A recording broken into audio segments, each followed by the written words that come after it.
La evolución del ciclo de Wilson desde su etapa más incipiente da lugar a nuevos contextos en la corteza, cuyas características favorecen las condiciones de formación de nuevos yacimientos minerales.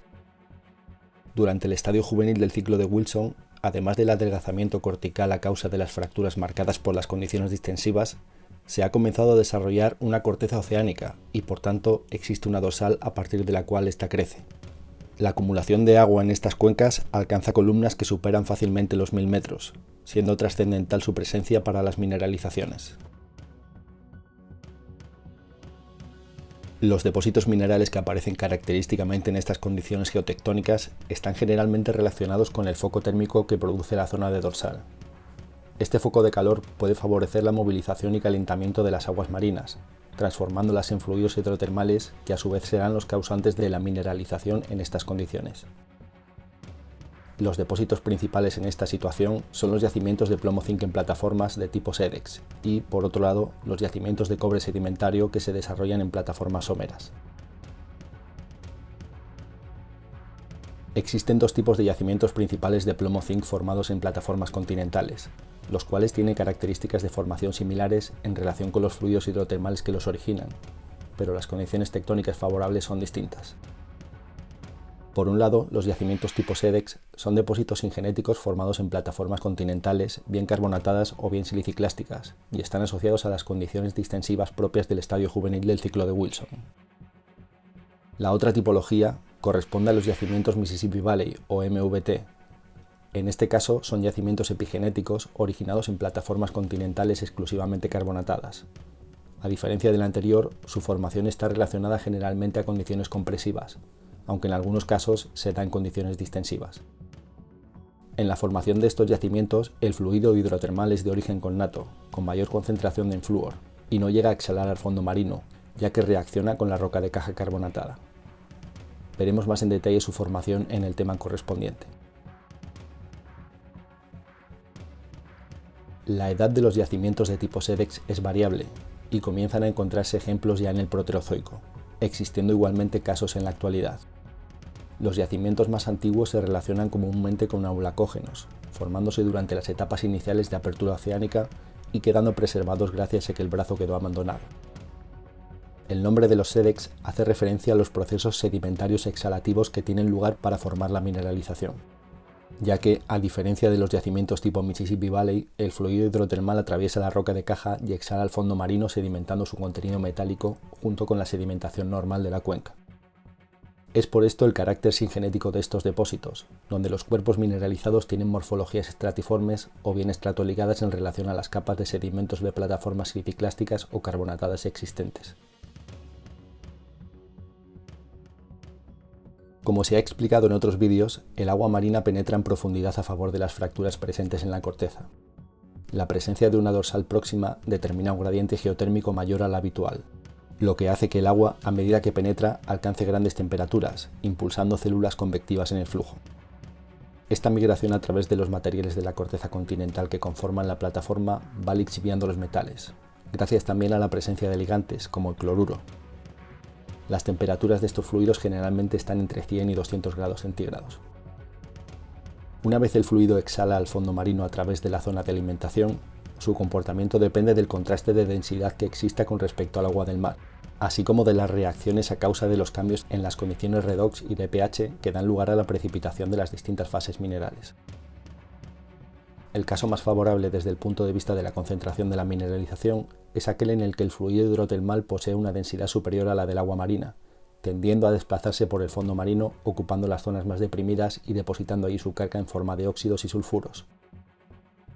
Las principales menas presentes son la esfalerita y la galena. Es frecuente también la presencia de pirita y perrotina. En ocasiones se encuentran asociadas con plata nativa o bien la plata aparece en la estructura de la galena. De forma distal a la mineralización de los sulfuros es frecuente la presencia de barita. Este proceso geológico ha podido observarse in situ en algunos sectores actuales, como es el caso del fondo del Mar Rojo. El Mar Rojo presenta una profundidad máxima de 2.200 metros, con una dorsal de expansión lenta que ha generado una banda estrecha de corteza oceánica. Existen además depresiones o gravens en la plataforma y asociadas a las fallas normales de las transformantes a lo largo de la dorsal central. En estas depresiones se concentran las salmueras ricas en metales procedentes de las exhalaciones de fluidos hidrotermales. Son salmueras con relativamente bajas temperaturas, unos 60 grados centígrados, fuertemente reductoras y muy densas debido a que presentan una salinidad 7 veces superior a la marina. Gracias a su alta densidad, se extienden por todas las irregularidades del fondo marino a medida que se alejan de la zona de alimentación, perdiendo temperatura y oxidándose con la mezcla con aguas marinas, dando lugar a la precipitación de óxidos y sulfuros junto con la sedimentación de las arcillas marinas. En el entorno del Mar Rojo se han localizado 13 depresiones con estas salmueras, las cuales contienen sedimentos con cobre, zinc, plomo, hierro, plata y oro, con alta ley de alguno de ellos. Por ejemplo, la fosa Atlantis II presenta sulfuros de zinc con 20 metros de espesor y cubriendo un área de más de 50 kilómetros cuadrados, con leyes de hasta un 20% de zinc.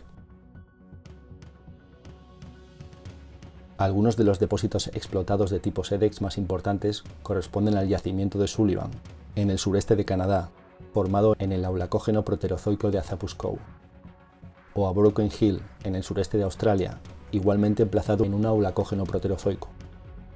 A partir de este yacimiento se creó la empresa BHP Billiton, una de las principales compañías de este sector a nivel mundial.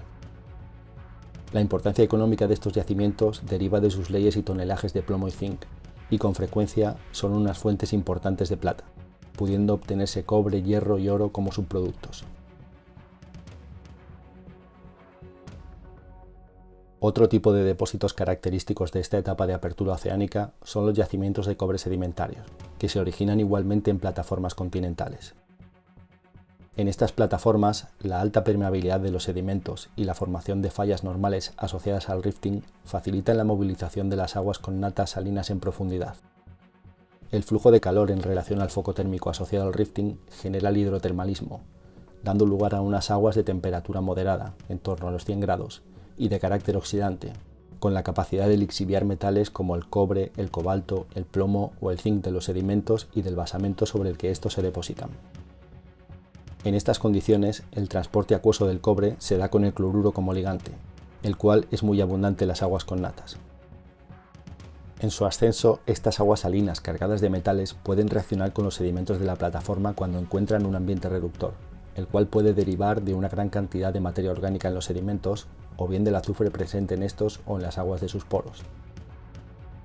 Este cambio en las condiciones redox desencadena la precipitación zonada dentro de los sedimentos del cobre y otros metales transportados según su estabilidad. Por ejemplo, en el yacimiento del Cooper-Siefer, la presencia de una discontinuidad denominada route fall marca el cambio lateral en la cuenca de las condiciones redox, y cuando el fluido atraviesa esa discontinuidad, se origina una secuencia zonificada de los sulfuros de metales base. En otro contexto, como ocurre en el cinturón cuprífero de Zambia, el fluido cargado en metales llega a la cuenca procedente del continente. En esta cuenca hay abundante actividad biológica, por lo que las aguas someras, cargadas de vida, están muy oxigenadas, mientras que hacia zonas profundas se va acumulando la materia orgánica en los sedimentos, formándose condiciones anóxicas y por tanto reductoras. El fluido mineralizador que llega a la cuenca reacciona con el agua marina precipitando su carga en función de las variaciones del potencial redox con la profundidad de la cuenca, dando una zonación característica conformada de zonas someras a profundas por hematites, calcosina, bornita, calcopirita, sulfuros de cobalto y pirita. Esta zonación divide la mineralización generalmente a escala de distrito. La mineralización en este tipo de yacimientos aparece como diseminaciones de grano fino ligada a estratos de lutitas, areniscas o calizas. Estas mineralizaciones se dan por relleno de poros o por reemplazo, preferentemente concentrada a lo largo de los planos de estratificación. Las secuencias en los yacimientos de cobre sedimentario frecuentemente aparecen relacionadas con areniscas ricas en hematites, denominadas red beds, y con depósitos evaporíticos, que nos indican un ambiente de sedimentación poco profundo en regiones calientes semiáridas.